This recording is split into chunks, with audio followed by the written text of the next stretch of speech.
तृणमूल कांग्रेस की सुप्रीमो और पश्चिम बंगाल के मुख्यमंत्री ममता बनर्जी ने साफ कर दिया है कि उनकी पार्टी उपराष्ट्रपति चुनाव में मतदान से दूर रहेगी। लेकिन उसके बाद भी मार्गरेट अल्वा ने उपराष्ट्रपति चुनाव से दूर रहने के तृणमूल कांग्रेस के निर्णय को निराशाजनक करार देते हुए उम्मीद जताई है कि साहस की प्रतीक ममता बनर्जी इस चुनाव में विपक्ष के साथ खड़ी होंगी। मार्गरेट अल्वा ने गैर भाजपा खेमे में उपजे मतभेदों को परिवार की खटपट करार देते हुए कहा कि विपक्षी दलों का रुख स्पष्ट है कि देश में एक पार्टी का शासन नहीं होना चाहिए तथा वो मतभेदों को दूर करने और 2024 की चुनौती के लिए एकजुट होने का प्रयास कर रहे हैं। मार्गरेट ने ममता बनर्जी की पार्टी से अपील करते हुए कहा कि टीएमसी विरोधी खेमे की महत्वपूर्ण शक्ति है। उपराष्ट्रपति चुनाव में उसके वोटिंग नहीं करने से भाजपा के ही हाथ मजबूत होंगे। टीएमसी के पास अभी भी अपने फैसले पर पुनर्विचार करने का समय है। टीएमसी के इस चुनाव से दूर रहने के सवाल पर मार्गरेट अल्वा ने कहा कि ममता बनर्जी मेरी पुरानी दोस्त हैं, हमने साथ काम किया है, मुझे यकीन है कि मैं उन्हें मना लूंगी क्योंकि ऐसा कोई कारण नजर नहीं आता कि वो किसी भी तरह से भाजपा के उम्मीदवार की मदद करें। वहीं दूसरी तरफ कहा यह भी जा रहा है कि टीएमसी का मार्गरेट अल्वा की अपील पर विचार करने का कोई इरादा नहीं है।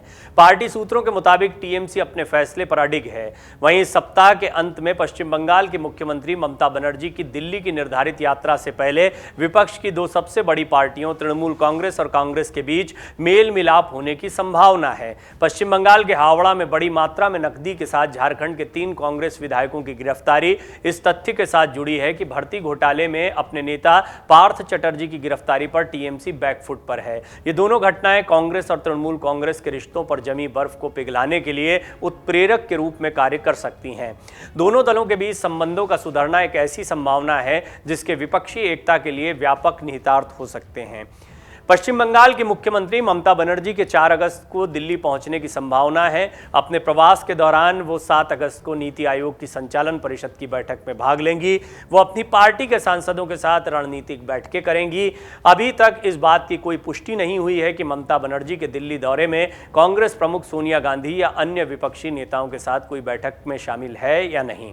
कहा जा रहा है कि ईडी की कार्यवाही का असर उपराष्ट्रपति चुनाव में भी देखने को मिल सकता है। वहीं सवाल ये भी उठ रहा है कि यदि तृणमूल कांग्रेस मार्गरेट अल्वा के साथ आ जाती है तो इससे क्या फर्क पड़ेगा।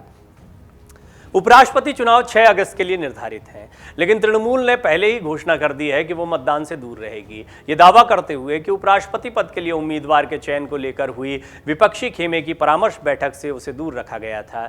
एनडीए उम्मीदवार जगदीप धनखड़ के खिलाफ विपक्ष ने मार्गरेट अल्वा को मैदान में उतारने का फैसला किया है। विपक्ष की तरफ से उपराष्ट्रपति पद की उम्मीदवार मार्गरेट अल्वा कमजोर उम्मीदवार होने के बावजूद सत्ता पक्ष के उम्मीदवार जगदीप धनखड़ से कहीं अधिक सक्रिय नजर आ रही हैं।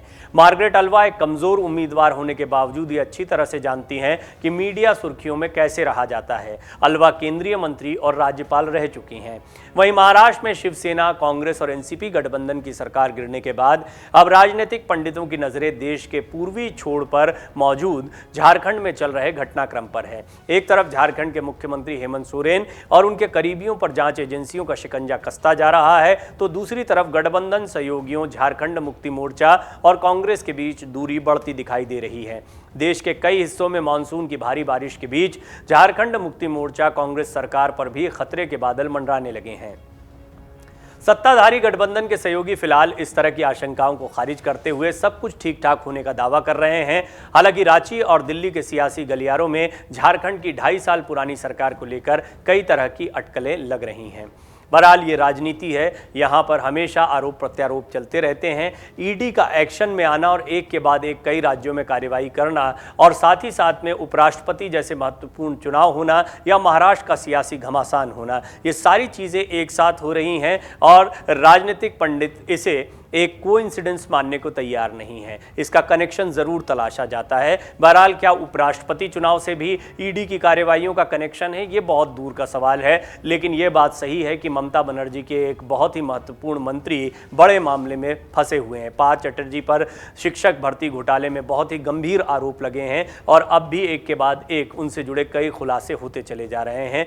ईडी की कार्यवाही यही नहीं रुकी है। भ्रष्टाचार के मामलों को देखें तो कांग्रेस के 3 विधायक विधायकों का पकड़े जाना, वो भी नकदी के साथ में पकड़े जाना, ये इस ओर इशारा कर रहा है कि झारखंड में भी सब कुछ ठीक नहीं चल रहा है। इस सब के बीच में दिल्ली आना ममता बनर्जी का, मार्गरेट अल्वा का ये उम्मीद जताना कि ममता बनर्जी बहुत मुमकिन है साथ में आ जाएं, वो पुरानी दोस्त है, मना लेंगी। वो मानेंगी नहीं मानेंगी इसका भी इंतजार रहेगा, थोड़ा सा समय इसमें बाकी है, लेकिन ये बहुत सही डिसीजन होगा अगर ममता बनर्जी मार्गरेट अल्वा को समर्थन करती हैं तो विपक्ष एक सही तस्वीर पेश करने में कामयाब हो पाएगा कि वो लामबंद है, एकजुट है बीजेपी के खिलाफ 2024 के लोकसभा चुनाव के लिए।